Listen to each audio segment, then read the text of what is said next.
పేదవాడి పక్షాన నిలబడతాం, ప్రజా గొంతుకై నినదిస్తాం. వాయిస్ ఆఫ్ వాయిస్లెస్, తెలుగువారి మనస్సాక్షి సాక్షి టీవీ. సాక్షి టీవీ ప్రసారాల కోసం మీ స్థానిక కేబుల్ ఆపరేటర్ను వెంటనే సంప్రదించండి. ఇక వార్తలు వెళ్దాం. యుద్ధాన్ని ఆపేశారేం? ఆపింది ఎవరో మోడీ ప్రభుత్వం చెప్పాలి. పాక్ పీచమణిచే అవకాశాన్ని చేజేతులారా కోల్పోయారు. ఏఐసీసీ అధ్యక్షుడు మల్లికార్జున్ ఖర్గే ధ్వజం.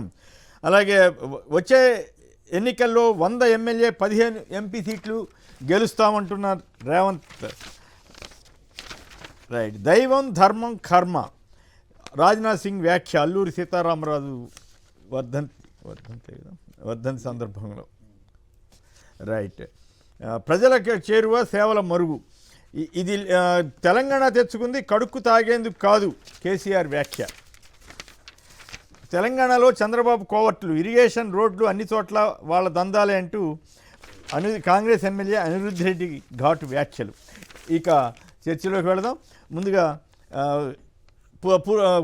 కిషోర్ గారు చెప్పండి, ఏమిటి యుద్ధాన్ని ఎందుకు ఆపేశారని ప్రశ్నిస్తున్నారు ఖర్గే గారు? మీరేం సమాధానం ఇస్తారు? ఆయన స్పీచ్ అంతా మళ్ళీ నేను రిపీట్ చేయక్కర్లేదు, మీరేమంటారు? కొమ్మినేని గారి ముందుగా అట్లాగే డాక్టర్ రాకేష్ శ్రీమిళ్ళ గారికి, డాక్టర్ మహేష్ గారికి, మన సాక్షి టీవీ ప్రేక్షకులందరికీ శుభోదయం అండి. నమస్కారం. దీనికి ఎప్పుడో శశి తరూర్ గారు సమాధానం చెప్పారండి. ఓహో, మీరు అదే వాడుకున్నారా? శశి తరూర్ గారు చెప్పారు, ఇంకా పెద్ద పెద్ద కాంగ్రెస్ నాయకులు చాలామంది చెప్పారు. మరి ఎందుకని రాహుల్ గాంధీ గారికి, ఖర్గే గారికి, అంటే రాహుల్ గాంధీ గారికి అర్థం కావట్లేదు చేయబట్టి వారు ఒక స్టాండ్ తీసుకున్నారు కాబట్టి ఖర్గే గారు అది రిపీట్ చేస్తారు, తప్పదు కాంగ్రెస్లో. అది ఇంకా మనము రాహుల్ గాంధీ గారు ఏదంటే దాన్ని రిపీట్ చేయాలి చేయబట్టి చేస్తున్నారు. ఒక్క క్షణం, నేను ఇందాక పొరపాటున అల్లూరి 126వ జయంతి సభ, దయచేసి క్షమించాలి.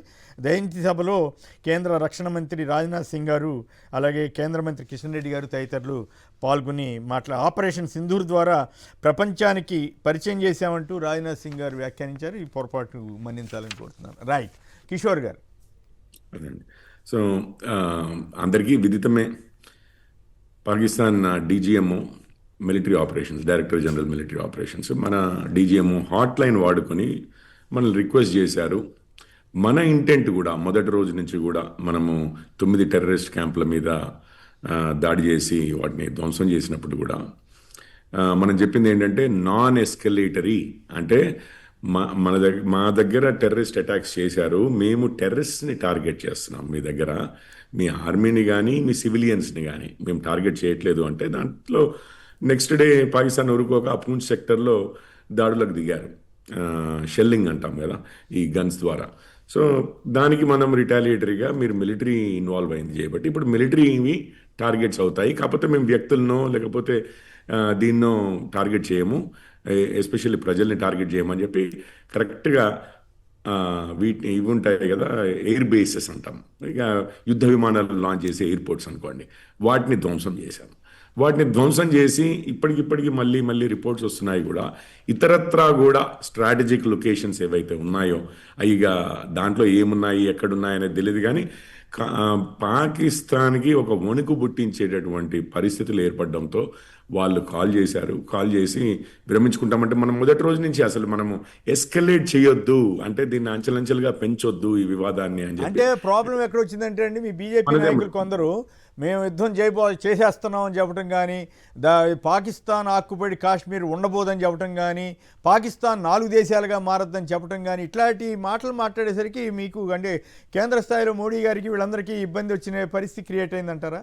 ఏం లేదండి, ఏం లేదు. ఇవన్నీ ఇప్పుడు మీకు నడుస్తూనే ఉంటాయి. అంటే ఈరోజు కాకపోతే రేపు పాకిస్తాన్ పరిస్థితి ఏమిటి అనేది. కానీ పాకిస్తాన్ వాళ్ళు మాత్రం ఇండియా ఇప్పుడు మేము చెప్పింది ఈరోజు జరుగుతుంది అని చెప్పి చేసిందేమి కాదు కదా. మేము నిద్రపోనివ్వము, మేము కంటిన్యూస్గా టెర్రరిస్ట్ అటాక్లు చేస్తూనే ఉంటాము. అసలు ఈ టెర్రరిస్ట్ అటాక్లే కావు, ఆడ స్వాతంత్ర సమరయోధులు వాళ్ళందరినీ భారత ప్రభుత్వము ఎస్పెషల్లీ సైన్యము చాలా దమనకాండ చేస్తోంది జమ్మూ కాశ్మీర్లో అని వాడు చెప్తూనే ఉంటాడు కదా. వాటన్నిటినీ అవన్నీ అబద్ధాలు చెప్తున్నారు అని చెప్పి మనము చెప్తూనే ఉంటాం కదా. సో ఒక విధంగా ఏంటంటే ప్రజల్లో నుంచి కొన్ని వస్తూ ఉంటాయి వాదనలు, కొంత సైకలాజికల్ ఆపరేషన్స్ ఉంటాయి ఏ సమయంలోనైనా. కానీ యుద్ధం అని అంటే ఉట్టిగా ఆర్మీ సైనికులు మాత్రమే కొట్టుకునేది కాదండి. ఎకనామికల్గా కొట్టుకోవాల్సిందే. ఏ దేశమైనా ఆర్థికంగా బలంగా ఉంటేనే యుద్ధాలు చేయగలుగుతుంది. అట్లాగే మన అందరి మనోబలం మీద కూడా ఆధారపడి ఉంటుంది యుద్ధం యొక్క. కానీ అంటే మీరు జనరల్గా మాట్లాడుతున్నారు, కానీ మోడీ మన ఖర్గే గారు చాలా స్పష్టంగా ఒక వ్యాఖ్య చేశారు. రాజకీయ పార్టీలు కూడా మోడీకి మద్దతుగా గొంతు కలిపాయి. కీలక సమయంలో చేతులెత్తేయడమే మోడీకి చేతనవుతుంది. మోడీ మాదిరి అప్పట్లో ఇందిరాగాంధీ భయపడలేదు అంటూ ఆయన చాలా ఘాటుగా మాట్లాడినట్లు అనిపించట్లా? నేను అనుకోవడము వారు రిఫర్ చేస్తున్నది, మనం స్ట్రెంగ్త్తో అండి, వారు భయపడితే మనం స్ట్రెంగ్త్తో విరమించామని చెప్పాను.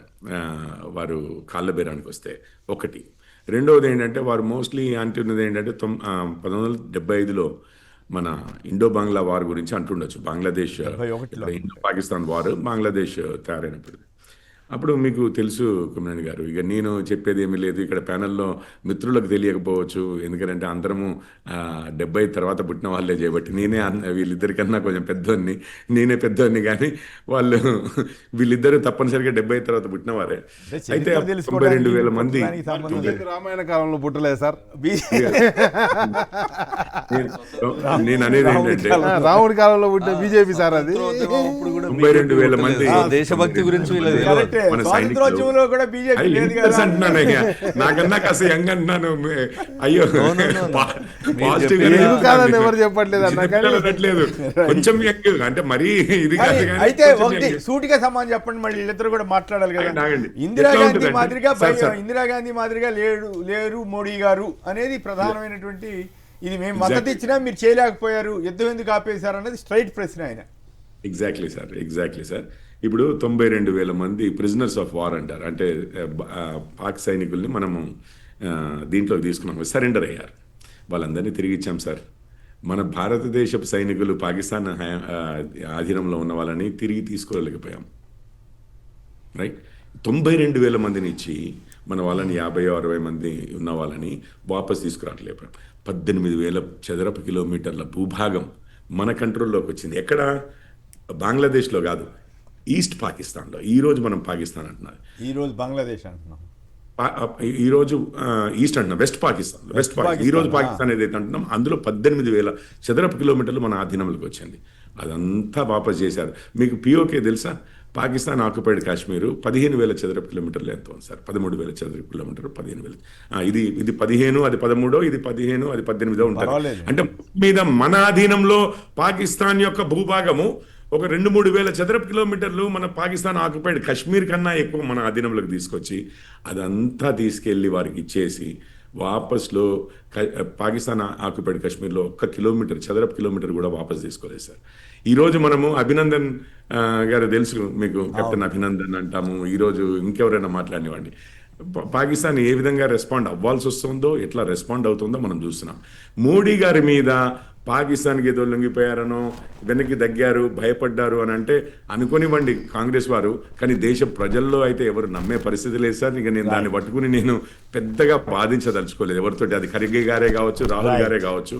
నేనేమంటున్నానంటే వారే ఒక పొజిషన్ ఆఫ్ స్ట్రెంగ్త్ నుంచి భారతదేశము ఈ కాల్పుల విరమణ జరిగిందా ప్రస్తుతానికి, అది కూడా ప్రస్తుతానికి విరమించిందా, లేకపోతే ఒక పొజిషన్ ఆఫ్ వీక్నెస్ అంటే బలహీన పరిస్థితుల్లో మనం వెనక్కి తగ్గామా అనేది మళ్ళీ ఒకసారి శశి థరూర్ గారు, మనీష్ తివారీ గారు, సల్మాన్ ఖుర్షీద్ గారు దేశ విదేశాల్లో మాట్లాడిన వీరే అంటున్నారు కదా మా పార్టీ వాళ్ళని కూడా పంపించాము అని చెప్పి.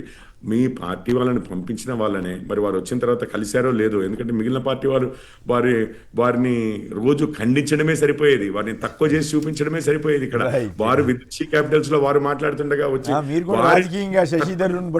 జరిగేది. సో ఒక్కసారి వారితో ఇంకొకటి దేశం గురించి విదేశాల్లో ఏమనుకుంటున్నారు, మనల్ని ఎలా రిసీవ్ చేసుకుంటున్నారు అవి కూడా తెలుస్తాయి. రేవంత్ రెడ్డి గారి వ్యాఖ్యలు కూడా ఉన్నాయి.